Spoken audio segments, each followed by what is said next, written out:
క్రీస్తునందున్న ప్రియులకు ప్రేమతో వందనాలు తెలియజేస్తున్నాను. మార్చి నెల 8వ తేదీ 2026. ఈరోజు దేవుడు మనకు చేస్తున్న వాగ్దానం ఏమిటనగా, కీర్తనల గ్రంథము 97వ కీర్తన 11, 12 చరణములు. నీతిమంతుల కొరకు వెలుగును, యథార్థ హృదయుల కొరకు ఆనందమును విత్తబడి ఉన్నవి. నీతిమంతులారా, యెహోవా యందు సంతోషించుడి, ఆయన పరిశుద్ధ నామమును బట్టి ఆయనకు కృతజ్ఞతాస్తుతులు చెల్లించుడి. ఆమెన్.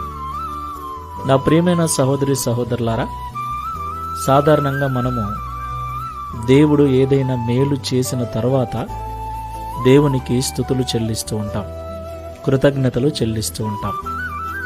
అయితే నీతిమంతులైన వారికి ఈ లోకంలో బాధలు, ఇబ్బందులు ఎక్కువే. యథార్థమైన జీవితాన్ని జీవించే వారికి కష్టాలు ఎక్కువే, నిందలు, అవమానాలు ఎక్కువే. అయితే ప్రభు అంటున్నాడు, కొంతకాలం వరకే ఆ శ్రమలు, కొంతకాలం వరకే ఆ ఇబ్బందులు. ముందుగానే నీతిమంతుల కొరకు వెలుగును, యథార్థ హృదయముతో జీవించే వారి కొరకు ఆనందము సిద్ధపరచబడి ఉంది అని దేవుడి ఉదయకాల సమయంలో మాట్లాడుతున్నాడు. దేవునికి మహిమ కలుగునుగాక. కాబట్టి ఈ మాటలు వింటున్న ప్రియ సహోదరి సహోదరుడా, నువ్వు నీతిమంతుడుగా ఉంటూ ఇబ్బందులు పడుతూ ఉన్నావా? యథార్థమైన జీవితాన్ని జీవిస్తూ నిందలు, అవమానాలు, బాధలు పడుతూ ఉన్నావా? భయపడకు.